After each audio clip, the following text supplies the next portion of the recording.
Previously on the all-new adventures of the Doctor Who Book Club podcast. We're doing something unlike we've ever done before. Right. We are in for a double feature. Ooh. Because both of these are rather slight volumes at just over 100 pages each. And we're going to be doing a poetry slam. And we're going to read 2 books of poetry. Right. That are Doctor Who related. The first is called Now We Are 600, a collection of Time Lord verse by James Goss, illustrated by Russell T Davies. Oh, okay, yes. And the second is part of the Decades collection that came out for the 60th by Nikita Gill. Yes. And it's called The Angel of Redemption. Ooh. And it's a book of poetry all about the weeping angels. Ooh, okay. So I have no idea how we're going to summarize these. No! Summaries don't exist for these. It may just be us back and forth. Oh, you like this poem? How about this one? Yeah, okay. And, we'll just have a nice discussion about these. And if there are narrative elements, we'll share those. Yeah. So something completely different, and we'll see how it goes. Yeah. The good news is we're covering 100% of the Doctor Who poetry books. Yes, So oh good. if it turns out to be a failed experiment, Yes. we have no worries about it continuing in the future. Oh, But, okay, cool. Yeah, we'll give it a try. Marvellous. And now our story continues.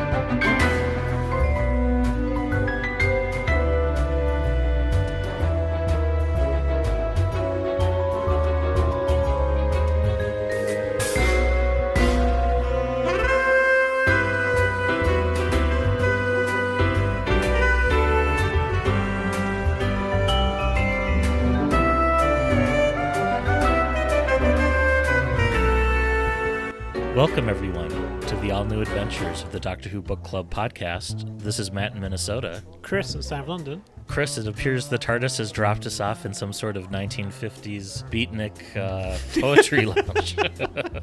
I hear bongos.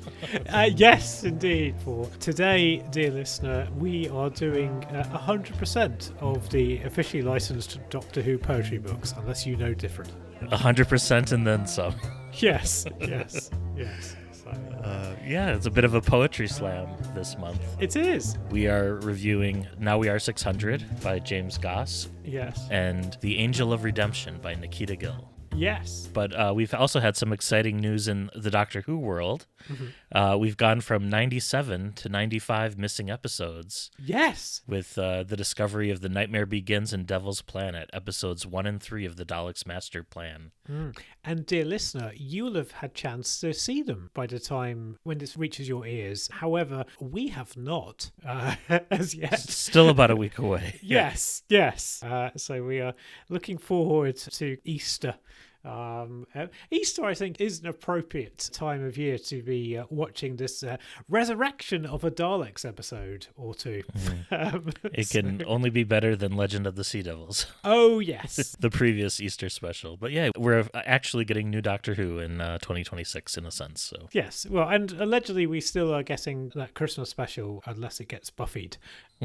Other exciting news. Listeners, I am planning on attending Gallifrey 1 in 2027. This will be the penultimate convention. I've at least purchased my ticket to it. Oh, okay. And it will be my 7th Gallifrey 1 and my first since 2023. So I hope to see and chat with as many of you there as I can. If it's okay to set foot in the US by then, we shall see. Yes. I mean, you set foot in the US every day, but I do. Yes. Yes. I won't be going to Gallifrey 1, though listeners with access to a time machine might like to know that I am at EasterCon in Birmingham, which will have already happened by the time you hear this. But yes, there I will be, not on a panel, but I may stalk Doctor Who-y type people in a friendly way in the bar bars and whatnot around the hotel. I can't remember which hotel it is, but anyway, there's a hotel in Birmingham near the NEC, so in the convention area of Birmingham. It's right by the airport. I mean, I think people who've been to Los Angeles, they'll be able to tell it's the same vibe.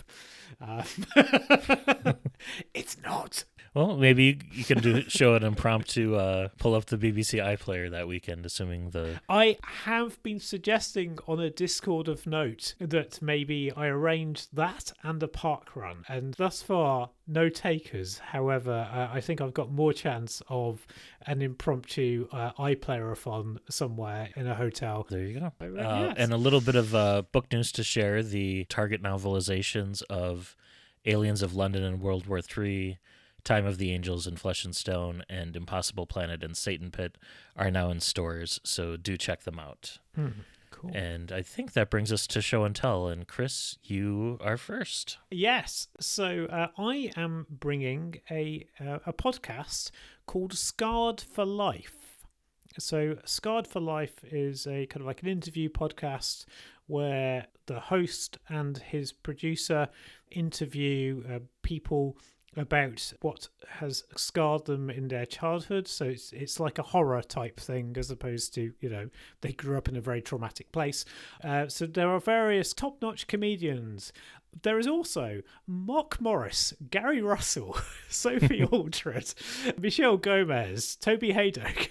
So there's quite a Doctor Who flavour to it. The producer is a very big Doctor Who fan.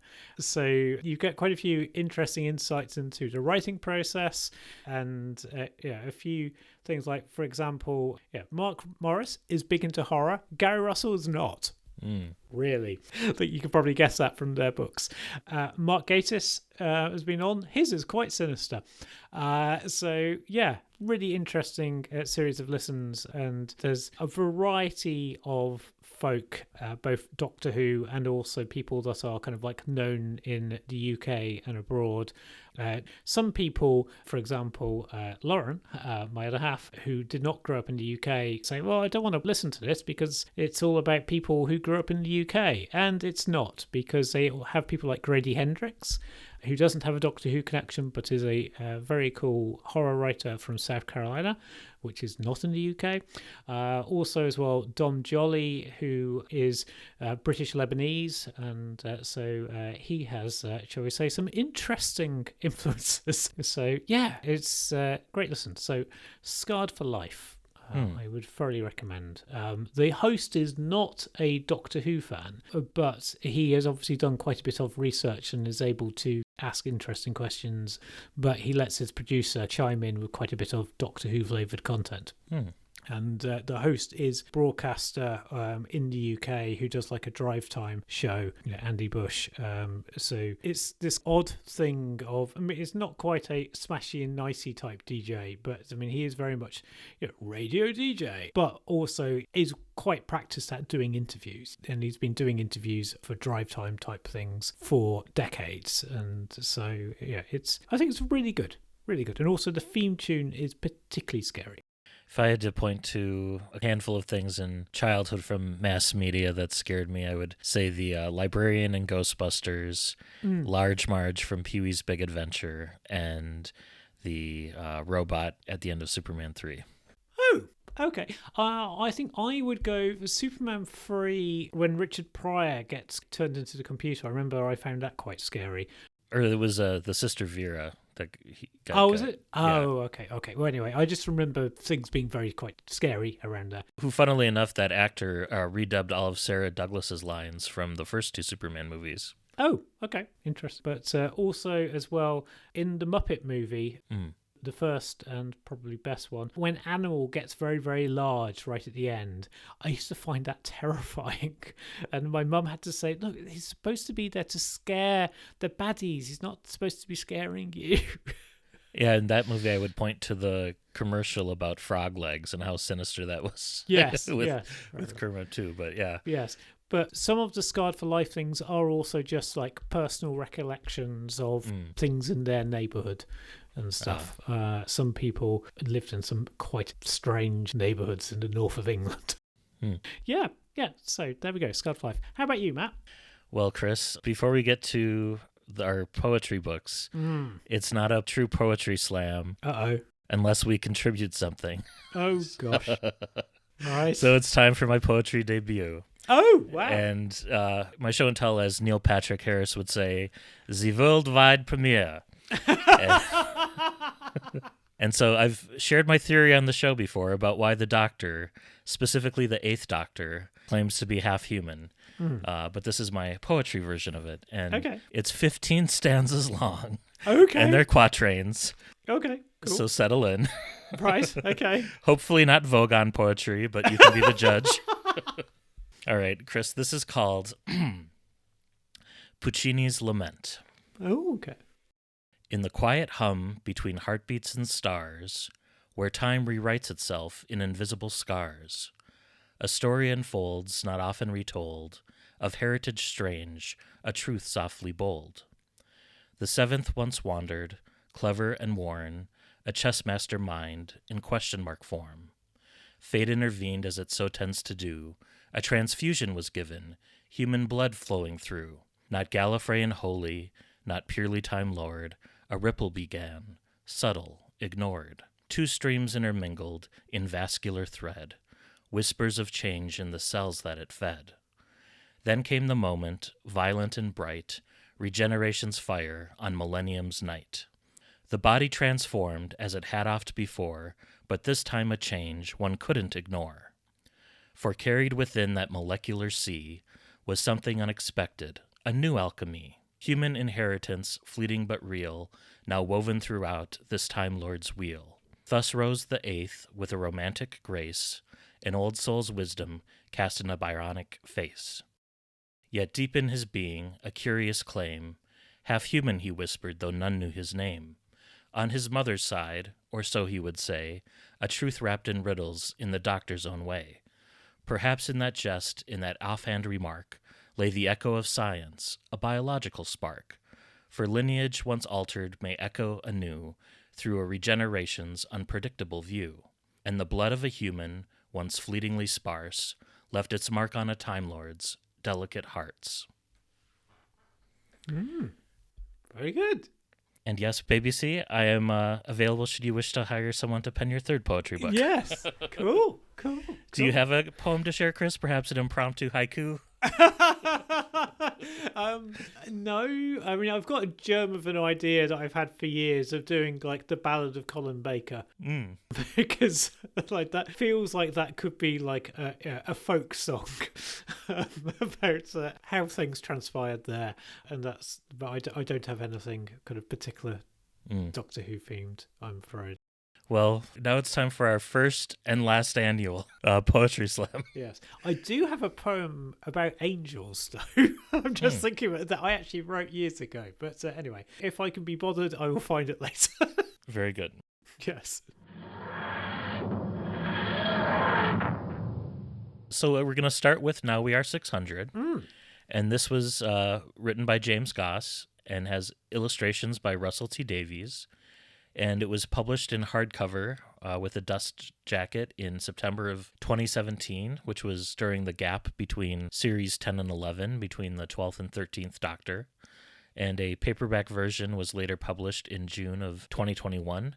And there are 50 poems in total, counting the bonus Verity poem. And there are 2 short narratives called Beforewords and Afterwards. And James Goss, let's talk about him for a moment. He commissioned, according to the TARDIS Wiki, the animated adventures Scream of the Shulka and The Infinite Quest. Okay. He kicked off the missing episode animations by commissioning Cosgrove Hall for episodes 1 and 4 of The Invasion. He, of course, wrote the novelizations of Douglas Adams' scripts for City of Death and The Pirate Planet. He wrote the 50th anniversary story Masterful for Big Finish, to mark the 50th anniversary of the Master. He was the producer of Time Lord Victorious and wrote the 5-part animated Dalek story for that, and also produced the 2nd season of Redacted for BBC Sounds. And more recently, he's written target novelizations for both The Giggle and Lux. And on the show, of course, we've reviewed, I think, The Blood Cell, Summer Falls, and The Cricketman by him. Yeah. And then Russell T Davies, of course, we know him from his work on the BBC programs Dark Season and Century Falls. And he would later go on to write the acclaimed Channel 4 series Queer as Folk. Also, he wrote a new adventure, I think. Oh, that's right. Damaged Goods. How could I forget about that? So it was one of the ones that the earlier version of the show has done, and therefore we won't do it. And there are some good examples of his illustrated work in the book The Writer's Tale, including an illustration of Penny, who is the lost companion that was being developed for Series 4, assuming that Catherine Tate couldn't have done the 4th series. Yeah. And I would kind of describe his illustration style as mid-century modern. Think Albert Hirschfeld meets James Thurber from the Thurber Carnival. Yes, it's not particularly close to the illustration style in most editions of some of the A.A. Milne poetry, on which this is somewhat inspired. Yeah, Now We Are Six and When We Were Very Young, yes. So, did you have any poem? I was going to say, we could recap this, but Gosh, yes. it would be kind of challenging to do. Yeah, because there's also no special narrative thread going through it, I don't think, unlike the other one. But I think there were some that I'm relatively familiar with A.A. Milne. I found as the anthology went on, I was actually less familiar with A.A. Milne than I thought I was, because quite a few of these poems, for most of the poems it says what it's in the style of. So, for example, Dalek, it says, after Furry Bear. I read Furry Bear earlier on today, and I had it kind of like side by side at one point. Went, oh yeah, no, that's fine. So I think there's the one that I always think of as Buckingham Palace, which was one of the ones I recognised. But I mean, I think the one I particularly quite liked is actually one of the very early ones, which is Full Stop. Which is in the style of The End. And so that's the one that goes when I was 1, when I was 2, and this goes through the Doctor's incarnations. And I may very quickly read it. When I was 1, I was not much fun. When I was 2, I was barely through. When I was 3, I liked strong tea. When I was 4, I hated a bore. When I was 5, I was so alive. When I was 6, I somehow could never quite fit into what was expected of me. Well, not exactly, but that was because things weren't neat, and there are no easy rhymes in the universe, and scansion, my dear Perry, is a thing that's really overlooked. And you only have to look at a sunset to realise that creation itself is a poem. No, wait, got it, of course, fix! The line needs to end with fix, or tricks. That works too. When I was 7, I sent gods to heaven. When I was 8, kissing was great. When I was 9, I fought time. When I was 10, I began again. When I was 11, I totally got even. And when I was 12, I became as clever, and now I think I'll be 12 forever and ever. And that I thought was just really quite sweet and charming, and I just loved what they did with 6. And also as well, between each verse, we've got a lovely stylized drawing of each Doctor. But we didn't go when I was war or when I was fugitive either. No, it would have predated that, but that would have been really cool. Yes. They did foreshadow the 13th Doctor appearing. Yeah, so that is in the poem The Death List, where Russell T Davies asked James Goss to change just one pronoun in the text, so the gender of the featured incarnation of the Doctor would remain ambiguous. Yes. And then RTD illustrated her as a woman, included the numbers 1 and 3 in the swirl of her robes. And according to his interview in DWM 516, these illustrations were drawn in March of 2017 before he learned that the 13th Doctor would be a woman. And he said, I quote, "I didn't know I was right, but I thought it was in the air." Yeah. So that was kind of cool. And we actually have a dramatic reading from the text, and two of them. This first one is read by a friend of the show, Sarah, who also happens to be my sister-in-law, and it is called Retiring. Oh, cool. Retiring, after night in armor. On days I don't want to doctor much, I worry that I shall lose my touch. All that running down those corridors, thwarting of tyrants and dreadful bores, brave rescues from the foul monster's lair, and firm trouncing all the demons there. Chaos never ends, oh, that's the shame. So yes, I tire of just one more game. Sometimes, when the same old fight begins, I fear just once I'll let evil win. And then on second thought, perhaps I won't, because they're monsters, and so I don't.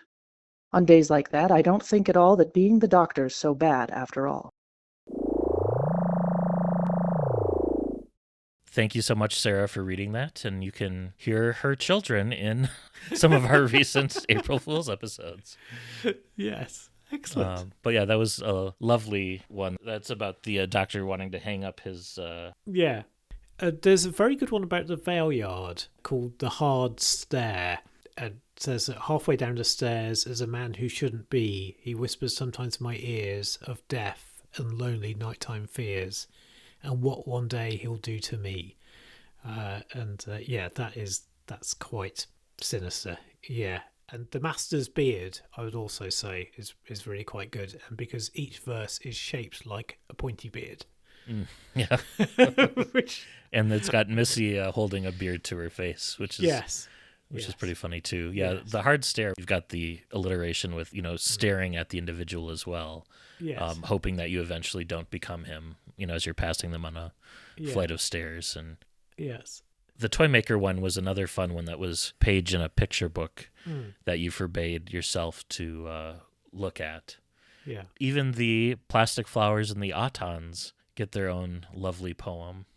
Another thing that we may want to mention is, so Harriet Jones, Oh, yes. MP, Prime Minister, her fate is changed in this collection. So, the poem talks about her getting exterminated by the Daleks. Yes. But Russell has illustrated a trapdoor underneath her and her falling onto some mattresses, jumping up and hopping onto a motorbike to safety. And RTD said concerning his changing of Harriet Jones's fate that Phil Collinson, who was the producer when they had killed off Harriet Jones, had nagged Russell about it ever since. So the first thing he did was email him and said, Phil asked Russell if it counts as canon. And Russell says, absolutely, she's my character, that's my episode, I say it's true. Yeah. So they can argue with Paul Cornell about the canonicity of Doctor Who. But Yes. what did you think of that moment? It's a poem, I must say, I don't remember. I don't It was towards the end. Towards the end. I'm just going to scroll down to it. I mean, I think one of my favourites, whilst I am kind of like having a look through, is the Companion's Lament, in which a companion reflects on the things they hate to hear the Doctor say, like sort of like, oh, don't worry, oh no, this is going to be simple, and that's quite sweet. As well as next episode, which kind of like reflects upon cliffhangers with lines like, push me in a pit, are you sure I'll fit? Here's my robot twin, where shall I begin? Offer to me to God, that's a little odd.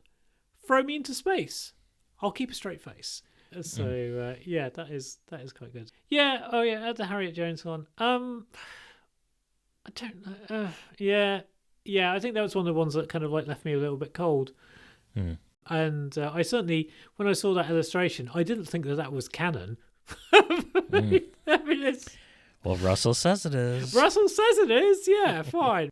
He makes all sorts of pronouncements like that about He does. by generation moving along the Doctor's continuity. And Yes, quite. There's quite a lovely one going to some obscurity stuff. So about Katrina, which is appropriate given that folks will be watching the Dalek Master Plan. In the style of a poem called Hopperty, bouncy bounds through space falls Katerina. Gaspity gasp, struggling to breathe, poor Katerina. Will her God rescue her? Will her God rescue her? Well, God's like sacrifice, sighs Katerina. So, yes. Poor Katerina. But also that was a lovely deep cut. Yeah. One of the questions I have about this book is, who is it aimed at? The hardcore Doctor Who fan, I would imagine. But also the hardcore Doctor Who fan who has a bit of a working knowledge of AA Milne, I would say, as well. That is an interesting Venn diagram, to be sure. Yeah, it is an interesting Venn diagram, and one that I thought I fitted better than I did. Yeah, go on. If you got more poems you want to highlight, yes. Another kind of sad one is To Anonymous. Oh, yes. About Donna trying to remember what's missing from her life. Yes. And she says, there's a lovely line, "In a life of mist and rain and gray, I cannot put my finger on why they'd take my sunny day." And she even sees the stone carving of herself in ancient Rome in a museum somewhere. And Wilf's like, well, look at the time. Let's go home. Yeah. And I thought the one where Romana broke out of a time loop and defeated Alice, who was some enemy, was delightfully meta and a good use of the medium. Yes, and that's based on one of the more famous poems. That's the Buckingham Palace one that I was trying to think of. Which I have occasionally referenced when doing demonstrations to customers in a previous life. I'm kind of like, if we were changing presenters, I would often sort of say, right, we're changing guards at Buckingham Palace. And people are like, what? Why are you saying this? And most of the poems are revamps of A.A. Milne's works, Oh, yes. and they're credited as such, but there are some uncredited, which I presume to mean like wholly original works. Yes, but in the style of. So, like, there's Yeti Song. Though, I mean, some of these, I think, are brought to life by the illustrations more. And I think the illustrations help generate a sense of whimsy, which some of the poems may lack, Yeah. I really liked Davros stomping on a quark in consultation exercise. The illustration there I felt was better than the poem. And we should mention, too, that there is also the before words and afterwards, which has Figment instead of Piglet. Yes. Exploring the 1,000-year woods and discovering a TARDIS growing in the forest. And, of course, I know Figment as the pink dragon mascot of Epcot's Imagination Land. Oh, okay. The illustration is a little pig in a suit from Aliens of London. Oh, okay. The one Tosh from Torchwood examines. And in the afterward, Figment's out late at night being pursued by wolves and gets rescued by, I believe, the 10th Doctor. Yeah. We have another dramatic reading. Oh, okay, cool. This time by John Colshaw. Oh, friend of the show. Reading Friendship. Let's have a listen. Yes. Friendship. Susan, Barbara and Ian. Vicky, Dodo and Stephen. And somewhere in between poor Katerina. Ben, Polly, Jamie, Victoria and Zoe. Liz, Joe and Sarah. Harry, Brig and Leela. Romana Varatralunda. And K9, the dog wonder. Adric, Nissa, Tegan. Turlo and Chameleon. Perry and Melanie, Ace, a.k.a. Dorothy. Rose, Jack and Jackie. Martha, Horse and Mickey. Donna, never forgetting her. Amy, Winston, Rory. River, that's another story. Clara, Oswin, Clara Oswald, Osgood's Clara. Also Clara, and more Clara. Never got the end of that palaver. Then Nardole, Bill, and River too. And most importantly, there's you. Thanks, John, for reading that. Yes, cheers, John. Couple more poems that I found just fun or charming. So in Taking the Air, which is about Santarans and Atmos, I like how death was omitted at the end, or the word death, to signify the lack of oxygen. So it ends with, Doctor, do please hurry. Nanny has begun to worry. Big Ted's gone quiet. It's his last breath. I fear now we may choke to blank instead of death. Yeah. And then great illustrations of Sarah Jane, and loved the melancholy of waiting for a friend. It really captured the downtrodden nature that she had, waiting all those years for the Doctor to return with her owl. Yes. Special features has the immortal line, and really does a Yeti forget where he gets his spaghetti? And that's incidentally answered in the illustration where we see the Yeti served with a plate of pasta by an Ood, who's mixing his tendrils in with the noodles. Yeah. There's a poem that I find quite effective about the Mara, where it's a fairy tale of don't go into the woods, but basically there's a Mara down there lurking in the woods. And Oh yeah, and some horror elements there where it's kind of implied that the girl that gets infected by the Mara goes home and devours her mother. yes, yeah. And I also quite like Steps, which is like the excitement that the Doctor feels when they've landed on a new planet. The fresh new planet smell and sort of like saying what's around that corner. Yeah, that brought to mind like Rose stepping out of the TARDIS in Unquiet Dead, where Yes. her footprint in the snow. Yes. Something borrowed, something blue. There's a reference to the butterfly room in the TARDIS, which is, of course, in the Eighth Doctor novels. So it was cool to get that extended universe mention. Yeah. We also as well have a poem from the point of view of Adric. I found that one a bit disappointing, the Adric Boy Wonder one. I felt it didn't go far enough into either the comedy or the tragedy, but Yeah. I appreciated it was first person and it changed Yes. things up from that perspective. Yes, yeah, and it's not in the style of an A.A. Milne one, but it's not aping a specific one. I don't know. I quite like it because it's just it kind of shows how self-absorbed he is, because it does end with saying the sadness is that greatest numbers are they're just not friends. You kind of get the implication that the people he's traveling with are just not friends as well. I always quite like a dig at Adric. Yeah. A couple that I didn't care for. I thought the rhyming in the Five Doctors was more than a stretch to get things to fit. Yeah. In the Ice Warriors poem, I wish Sard, which was the Eighth Doctor companion from the Gary Russell Radio Times comic strip, got name-checked alongside the others. That would have been a nice little moment. The River Song poem I liked, even if Byzantium and Delirium were rhymed, which just because something ends in IUM doesn't mean that they necessarily rhyme. No. And it took me a second to work out the sketch of the river made of song. At first, I thought it was perhaps a reference to the end of Survival and Dreaming Rivers, but then I was like, oh no, it's the city's made of song in that one. But couple more. Yeah. So there's a great little prequel to the Key to Time series called The Guardians, which is a conversation between the Black and White Guardian and kind of sets up the Key to Time quest. Yeah. The War Doctor gets a dormouse as a companion. There's a couplet about the Ninth Doctor that says, "The fear of the loner never going to Barcelona, surviving more galactic, these things are not fantastic."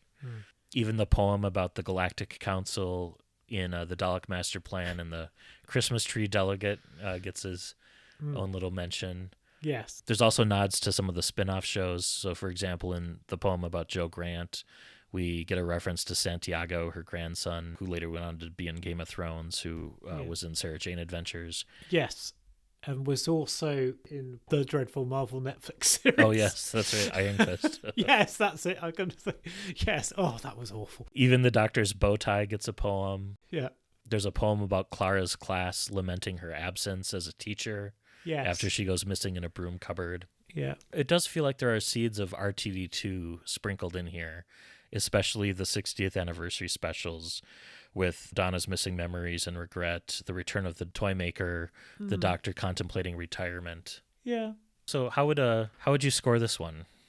Yeah, well, it's hard because I don't know. I mean, I think I go back to the question I was posing a short while ago. Is like, who is this for? I mean, I enjoyed this. Is it essential? No.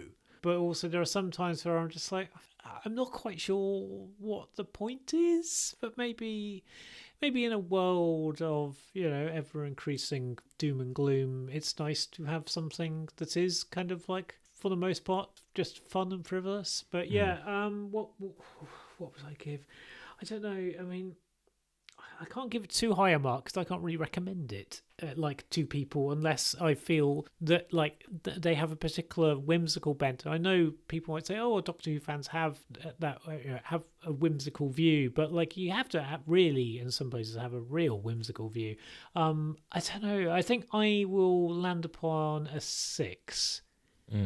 So yeah, though the illustrations are good. Yeah, and funny you should say that, because if it was just the poems, I'd probably give this a 5. Yeah. But with the charming and oftentimes very funny illustrations, that bumps it up to a 7 out of 10 for me. Okay, yeah. I think it's a good experiment. I think they should perhaps do another book someday, maybe modeled on Shel Silverstein instead of A.A. Milne, although he's not as well known in the UK. And I think the more poems that add to continuity, like the Harriet Jones one, or fix a minor problem in canon, like my poem, the better. Yeah. Though the Harriet Jones one, the poem doesn't fix it, the illustration does. True. Yeah, I didn't think at any stage we were engaging with canon, whatever that is. And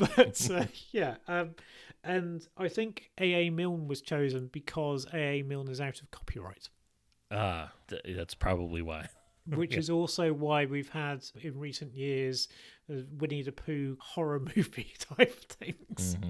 So, I think that is why. Yes, so we would need to find someone who did poetry that is out of copyright. So I don't know. Yeah, so maybe to rhyme the Ancient Mariner. So a whole series of Shakespearean sonnets, but about Rootons. There you go. Pitch that to Big Finish, folks. There we go. Right. You could have a special bubble wrap cover that you can pop. Yes. Or no, that's the Wern. Sorry. Well, yes, but still. Well, we have another to review. Yes. So let's move on to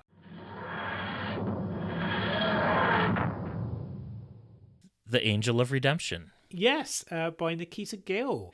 And Nikita Gill, here's a fun fact. As far as I'm aware, and dear listener, write in if you think I am wrong, Nikita Gill is the only Doctor Who writer from Northern Ireland. I don't know of another. I did look and just try to see if I could find one. Is Dave Redden from Ireland, not... Yes. Okay. Yeah, from the Republic of... Yeah. I was going to say regular Ireland. Yeah, okay. I'm a British person. I don't want to get pinned down on this topic. I just... yes. So Nikita Gill, her first published work was published when she was 12, and she has published 8 volumes of poetry, including feminist retellings of fairy tales and Greek myths. And she's been inspired by Sylvia Plath and Maya Angelou, amongst others. And yeah, there are very few Doctor Who writers of any form of Indian heritage as well. So I think it's always good to have people of different backgrounds, because the Doctor Who writers are not quite as diverse as possibly they could be. So it's always interesting to have other people's inputs. Did you have further? Did you have anything further on Nikita Gill? I was just going to say that in addition to this, Nikita Gill wrote a story in the anthology Origin Stories called The Girl Who Tore Through the Universe, which is about Amy, Rory, and Mel's growing up. Oh, cool. And this book does not have illustrations. No. It was published as part of the Decades collection, representing the 2010s. Yes. Specifically according to the back cover, 2012 / the beginning of time itself. Yes. And the back cover describes it as a poem of tragedy and beauty. The weeping angels are an ancient race of terrible power. Their true form is a mystery, and they wander the universe, cursed never to see another. And I think we'll start off with a dramatic reading. And this is read by Aisha Antony, who played one of the passengers in Midnight. But Aisha also played the character Ruth in several Benny audios for Big Finish, that character having appeared in our second ever reviewed book, Big Bang Generation. That classic. So let's have a listen to The First Flight and a Lesson. Yes. The First Flight. At first there were only 4 who could not see each other, who only knew the others were there because nothing wants to feel alone when all around there is only night. trying to find each other. In the distance they saw what was a shooting star, and desperate to see each other, to know themselves, they finally moved from their birthplace. They discovered speed, the capacity to flit across the dark towards the light so fast, too fast. And when the light was strong enough, two of them turned to look at each other. Eager to know themselves, they reached for the other's hand. And that was when it happened, for the very first time. They say that somewhere in the depths of space, the bodies of two ancient angels still fly. Their faces haunted by surprise, forever trapped in stone. A lesson. That was how 4 became 2, and the 2 that remained gave us the lesson too. The light was the enemy, and it was better to befriend seclusion forever than it was to not exist.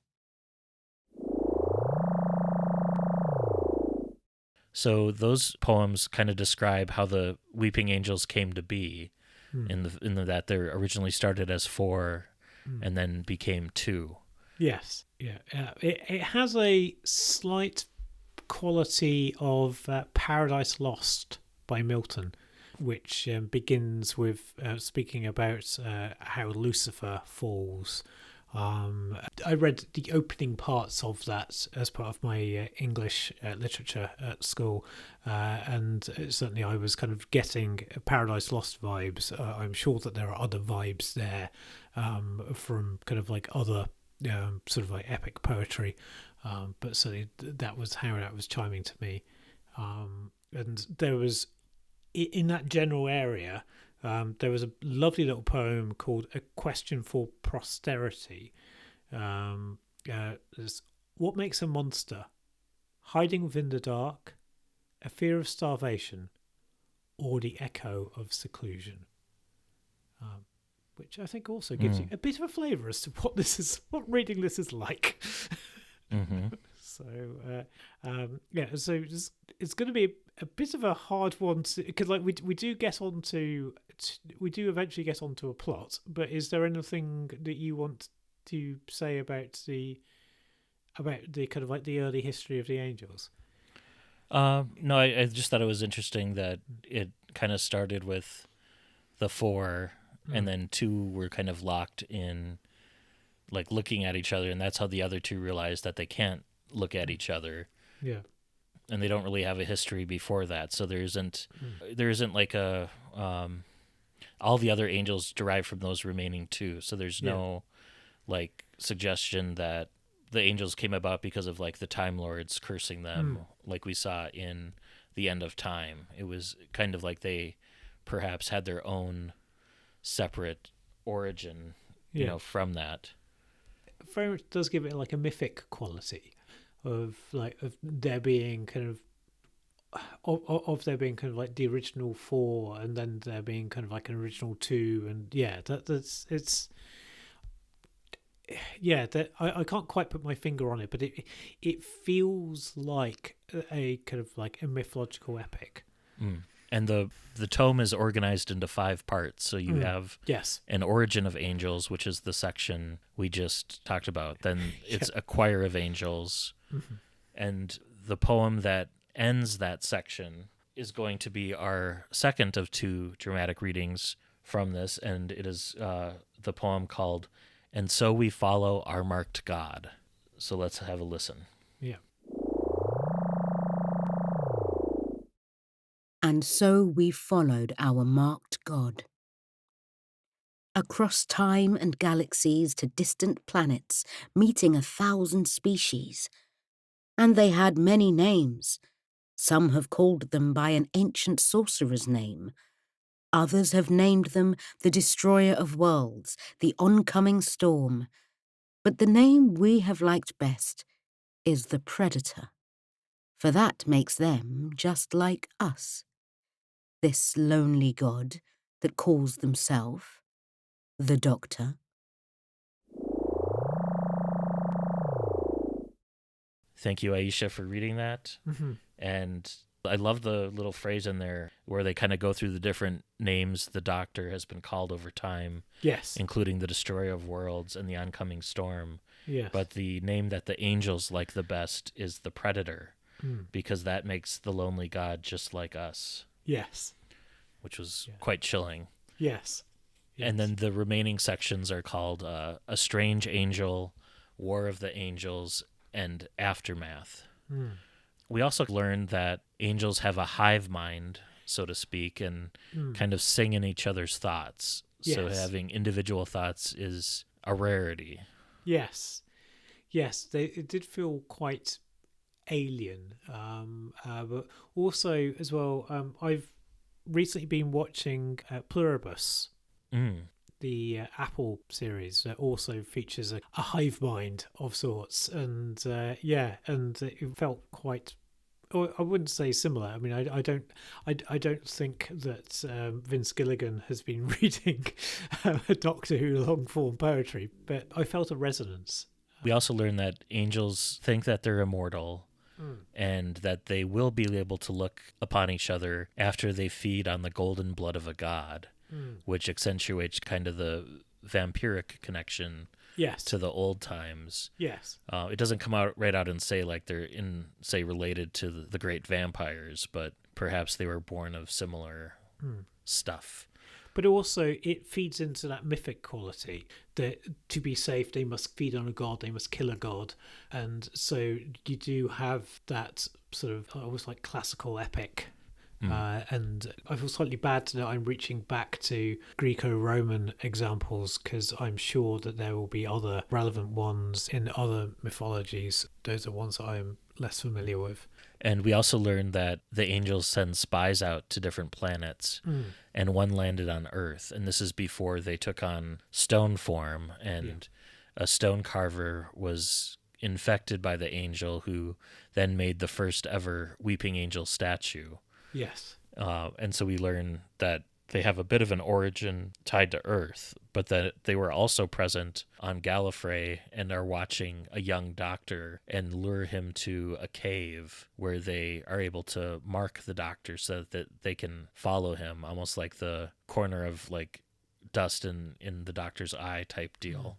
Yes, yes. I did find it interesting though that when this book came out, by this time Flux had aired.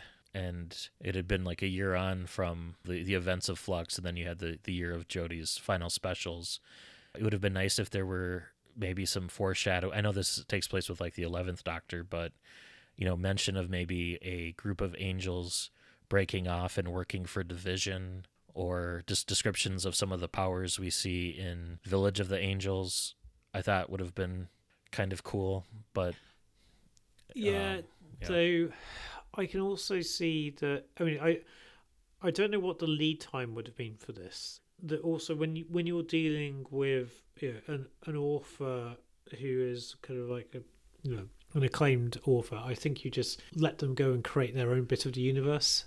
I think I see what you mean, but the Chibnall era wasn't famous for kind of like sharing plot details with people. I can see how it wouldn't have been, might possibly not have been shared with Nikita Gill. Eventually the narrative settles on following the angel in New York City. Yes. The one in the cemetery that sends both Rory and Amy back in time. Yes. And the poem mentions that Amy's touch left a crack on the angel's arm in the shape of the crack on Amy's wall. Rather than destroy the angel, the Doctor left the angel there, last of its kind, because he had destroyed all the angels in New York City. And the angel itself starts to feel guilty when it feeds, and it begins to decay. Yes. And it eventually flies to the docks in New York and gets on a ship bound from New York City to London. Yes. And that bit reminded me of like Anne Rice's vampires, like the New World vampires going back and finding their old world counterparts.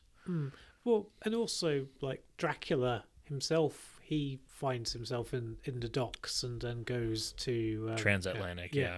So trans-channel. Yes, in the case of the Dracula, or trans-North Sea. But in the New York graveyard, there was one thing I did want to just touch upon. There's there's a wonderful little series of poems where there's a grieving child, and like the angel at this stage is very hungry, but feels that the grief is so profound that it can't touch the child. So that is also one of the things that makes it kind of think, like, does it need to move on? And and forces it to kind of go into a period of self-reflection. Though also, I think the British Museum is a great place for for the angel to end up. Mm. And we learned that the Victoria Memorial and the Angel of Peace are both weeping angels. Mm. The angels that are still in London, they kind of sense that there's a discordant, there's a soldier out of ranks, so to speak. Yes. And so the New York City angel ends up hiding in the bottom of the River Thames for a time, and also learns that the angels are planning to lure the Doctor to St. Paul's Cathedral. And they succeed in doing so, and they're surrounding the Doctor and feeding off of his energy. But the Doctor's able to recognize this New York City cemetery angel sneaking in, recognizes that particular angel. And this part of the narrative felt a little unclear to me. Yes. But it ends with one of the other angels breaking off from that pack and embracing the New York angel. And they're kind of locked, almost like those first two angels were. And they're embracing in the garden of St. Paul's Cathedral, which I didn't know St. Paul's had a garden. Is it St. Paul's Cathedral or is it Highgate Cemetery? I thought they go to Highgate at first, but then eventually they go inside. Oh, okay, do they go inside? Okay. But you could be right. I mean, I think it... Oh, no, it is inside the cathedral. In my head, it's in Highgate Cemetery, but you are right. I think it can be tricky. I mean, the fact that we have both read this and we were kind of going, where is this bit at? Because like there's things of like moonlight landing, which I guess could be, which would make sense for it to be in there, but in a cathedral, maybe going through a stained glass window. But I mean, I think the Angel of Redemption seems to be trying to weaken the resolve of at least one of the angels, possibly like there's the dormant angel, who I don't know whether the dormant angel is kind of like the ringleader, and the Doctor manages to get these, as you said, like these two angels forced to look at each other. Well, and I think they do so voluntarily, like they just like, which breaks the connection to the others. But I feel like it's a choice that it's not the Doctor at that point is kind of like helpless on the ground and stuff. Yes. And so it's the resolve of the angels, those two angels themselves to make the choice to look at each other. But there is a lot of, like you said, ambiguity in interpretation in this, and so that is interesting that we've both read the same text and kind of came away with different versions of events. Yeah. Yes. And the Doctor goes through his recollections of modern series companions' exits up to that point. So doesn't seem to care about any Big Finish or comics companions he may have picked up during that time. Yeah, and we go into Aftermath, where the captured angels are still on display in St. Paul's Cathedral, and the 11th Doctor visits them and thanks the titular angel because recognises that angel had played a part in saving him. And this wouldn't have fit with the tone of the narrative, but I would have loved a scene where the 11th Doctor is like leaving St. Paul's, and like Missy's walking up the steps getting ready to move her TARDIS in for the events of Deep Breath and Death in Heaven. Yeah. That would have been too on the nose, but that would have been a so. Fun little scene where they pass each other and glance. Yeah, I think that's more of the tone of the previous work of poetry rather than this one. I mean, it's... I kind of feel that in the way I've been talking about it, as if I've not really been doing it justice, or I've been making it sound more confusing. I mean, it's something that I experienced and enjoyed. Yeah, there are some beautiful passages. So, like, there's a poem where the angel resolves to prove to themselves that they are no longer a monster and that they must choose the unthinkable. I think with something like the Weeping Angels, I think it's really quite impressive for me that we've added to we haven't taken away the mystery, I don't think. I mean, okay, sure, we have an origin, but it's still, there is very much a, kind of like an alienness about it, or even a mythical quality. And I like the fact that in amongst the poetry, you sometimes get some poems that are like all one paragraph that I almost think of as chunks of prose. Yeah, because there's a variety of different styles. But anyway, sorry, I've suddenly started going into what I think about it, and I don't. Did you have anything else further to say about the book? About the work itself? No. Yeah, in terms of like what I thought about it, so I thought it was an interesting experiment. It did leave me wanting more, and I came away maybe not as satisfied as I could have been. Okay. I'm very much glad the attempt was made, though. I wish the poems themselves would have had maybe a bit more variety, maybe some rhyming, some in iambic pentameter. It felt more like a short narrative broken up and stretched into a tome poem. And I would have appreciated, like I had mentioned earlier, like some of the foreshadowing for events in flux, like a faction of angels being recruited for division by Tateyun, or, descriptions of angels coming out of a fireplace or smoke from a chimney, or those types of things.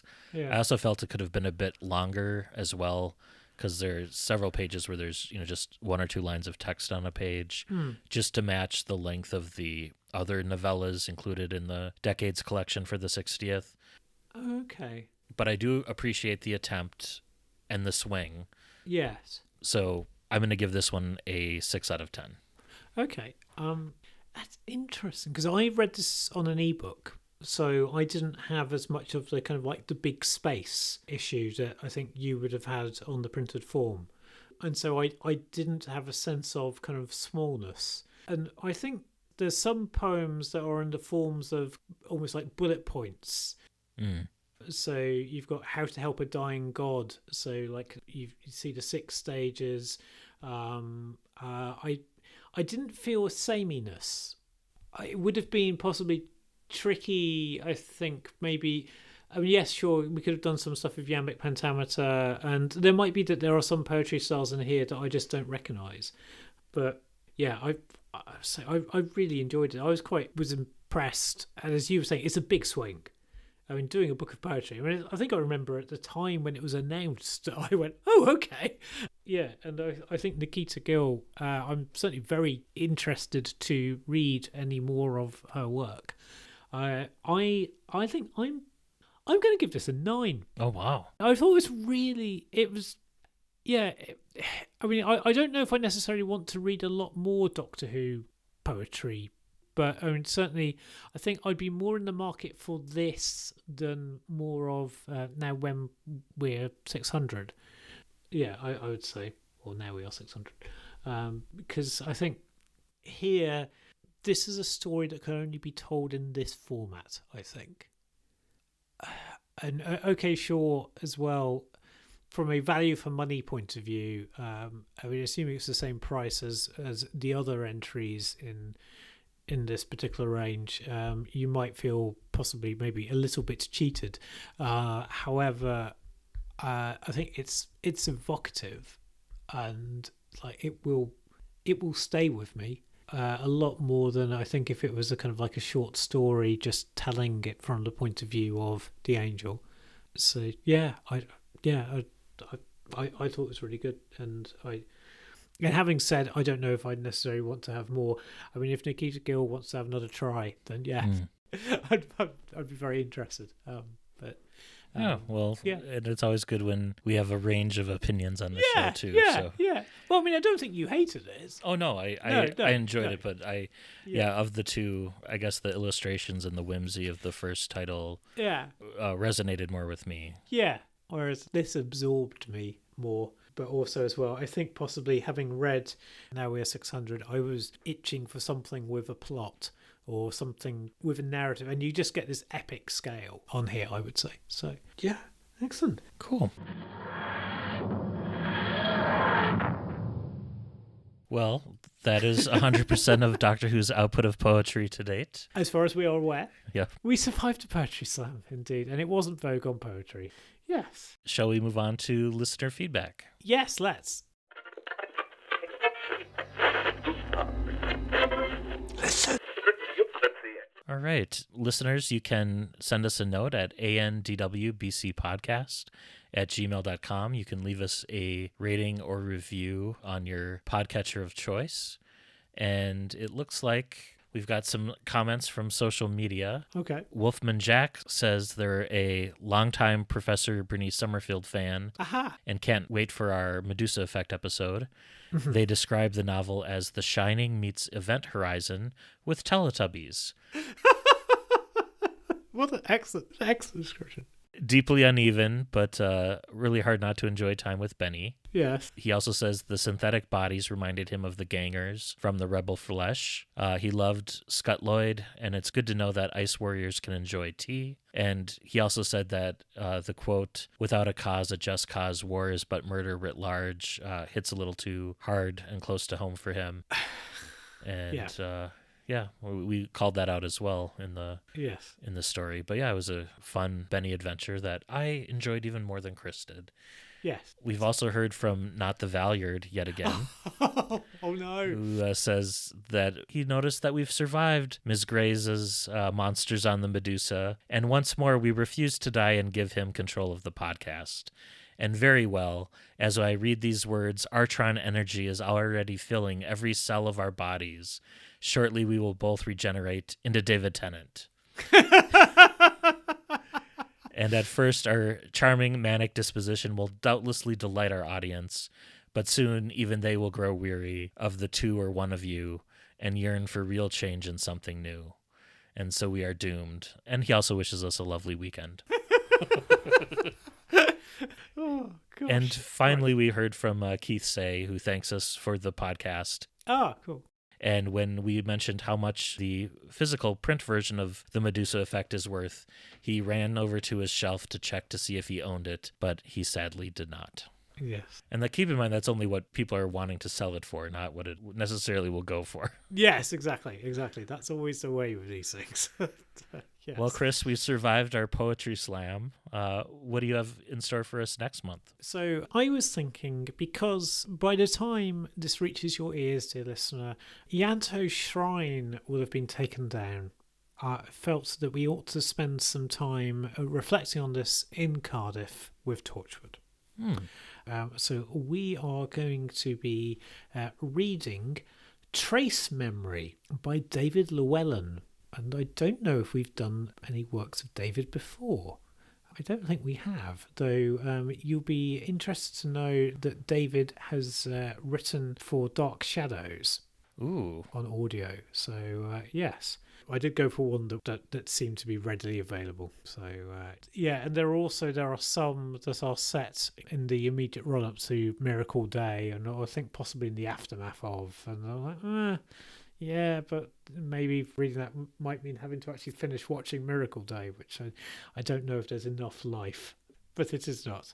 But yeah, so we have not done any of his work before. So yeah, so there we go. Trace Memory is also the name of one of my favorite Nintendo DS games.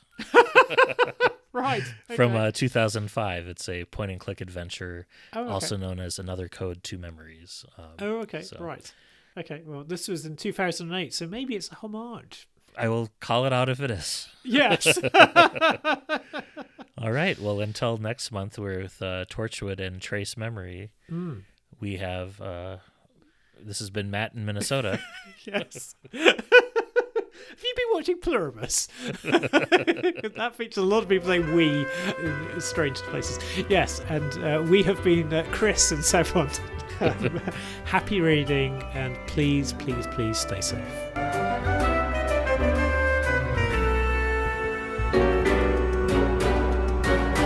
Thank you for listening to the all-new adventures of the Doctor Who Book Club podcast. Special thanks to George C. Music for use of their song Doctor Who Theme Swing Jazz Version. You can follow us on Twitter at ANDWBC Podcast and like us on Facebook. Help other listeners to find us by leaving a rating or review on Apple Podcasts or your podcatcher of choice. You can contact the show by emailing your thoughts to andwbcpodcast@gmail.com. And until next month, happy reading.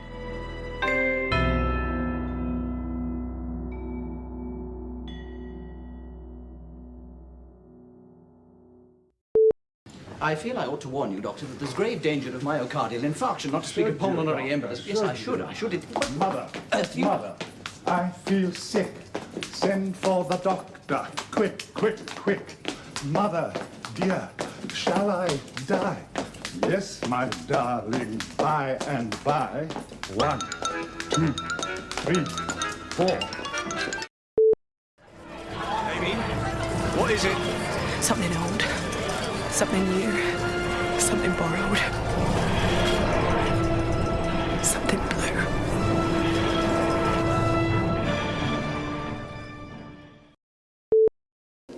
Macedon's tower would go. Must choose below. No. Who unto Macedon's tower would go. Must choose above, between, below. You in pain, Doctor? Age has not mellowed you, has it, Brigadier? I was recalling, in point of fact, an old nursery rhyme about the Dark Tower. Does it help? Considerably more than you do. It describes the different ways to enter the tower. A nursery rhyme? I never heard anything so ridiculous. So fill up your glasses and join in the song. The Lord's right behind you, and it won't take long.